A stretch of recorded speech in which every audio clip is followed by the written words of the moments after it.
everyone. This is PK from Tom Academy. இன்னைக்கு நம்ம computer program லாங்குவேஜஸோட part 2 பார்க்கலாமா? Assembly level லாங்குவேஜை பற்றி பார்த்தோம். இப்போ அசம்பிளரை பற்றி பார்க்கலாமா? இது வந்து just translator which transfers the high level லாங்குவேஜை மிஷின் லெவல் லாங்குவேஜை கன்வெர்ட் பண்ணும்.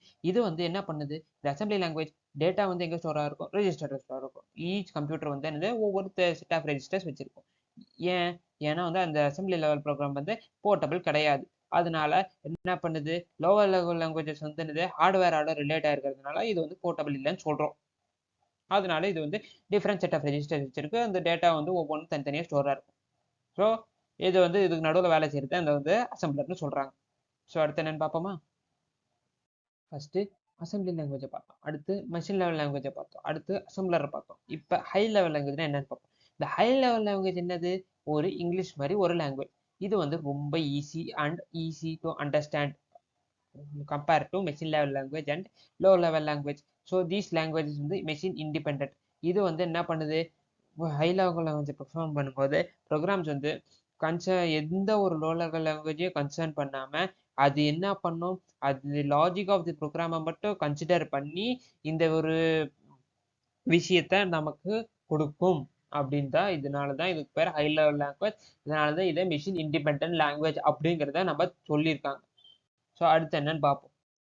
ஸோ இது வந்து ஹை லெவல் லாங்குவேஜை டிரான்ஸ்லேட் பண்ணுறதுக்கு மிஷின் லெவலாக என்ன பண்ணுறதுக்கு கம்பைலரும் டிரான்ஸ்லேட்டர் இருக்கு. இந்த 3 கம்பைலர் டிரான்ஸ்லேட்டர் தான் இந்த ஃப்ளோ சார்ட்ல 3 விதமாக சொல்லியிருந்தோம்.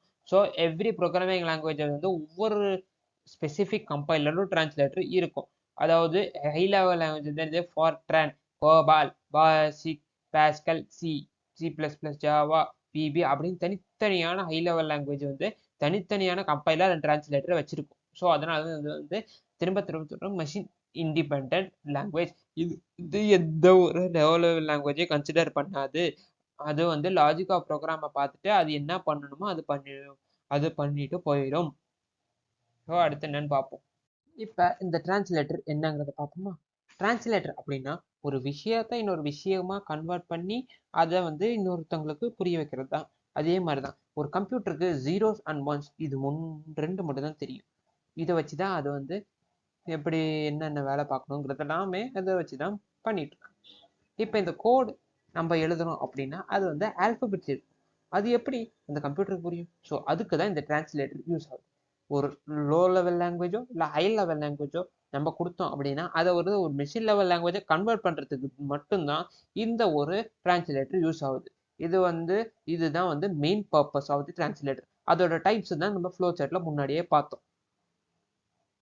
அப்போ ஃப்ளோ சார்ட்ல பார்த்ததா சொன்னேன். இப்போ அதை எக்ஸ்பிளைன் பண்ணிட்டா போச்சு. அசம்பிளர், கம்பைலர், இன்டர்பிரட்டர் இது 3 தான் இதோட டைப்ஸ். ஸோ இதோட டீட்டெயில் எக்ஸ்பிளனேஷன் அடுத்த ஸ்லைடில் பார்ப்போமா? உள்ள போலாமா? அசம்பிளர் அப்படின்னா இதுவும் ஒரு டிரான்ஸ்லேட்டர். எதுக்கு யூஸ் ஆகுது? லோ லெவல் லாங்குவேஜை மெஷின் லெவல் லாங்குவேஜை கன்வெர்ட் பண்ணுறதுக்கு யூஸ் ஆகிற ஒரு டிரான்ஸ்லேட்டர். இப்போ கம்பைலர் அப்படிங்கிறது என்னங்கிறத பார்ப்போம். இதுவும் ஒரு டிரான்ஸ்லேட்டர். எதுக்கு யூஸ் ஆகுது? ஒரு high level language machine level லாங்குவேஜை கன்வெர்ட் பண்ணுறதுக்கு யூஸ் ஆகுது. ஸோ டிரான்ஸ்லேட்டருடைய பர்பஸ் அதுதான். ஸோ அடுத்து என்ன அப்படின்னா இது வந்து எல்லா எரரையும் சர்ச் பண்ணிட்டு அதை வந்து லிஸ்ட் பண்ணிடும். அதுக்கப்புறம் இப்போ எரர் ஃப்ரீயாக இருந்தது கன்வெர்ட் பண்ணி அதை வந்து செப்பரேட் கமெண்ட்ஸை எக்ஸிக்யூட் பண்ணும். ஸோ இதனால தான் இது பேர் கம்பைலர். அடுத்து இன்டர்பிரட்டரை பற்றி பார்ப்போம். ஸோ இன்டர்பிரட்டர் அப்படின்னா என்ன பண்ணும்? Compiler performs the same task. So there is a difference in working. So interpreter வந்து ஒரே ஒரு டாஸ்க்கை தான் திரும்பி பண்ணும். அண்ட் இன்டர்பிரட்டர் வந்து என்னது ஹை லெவல் லாங்குவேஜை வந்து மெஷின் லெவல் லாங்குவேஜா வந்து கன்வெர்ட் பண்ணிட்டே இருக்கு. இந்த ஒரு வேலையை மட்டும் தான் பண்ணும். ஸோ இந்த இன்டர்பிரட்டர் என்ன பண்ணுது?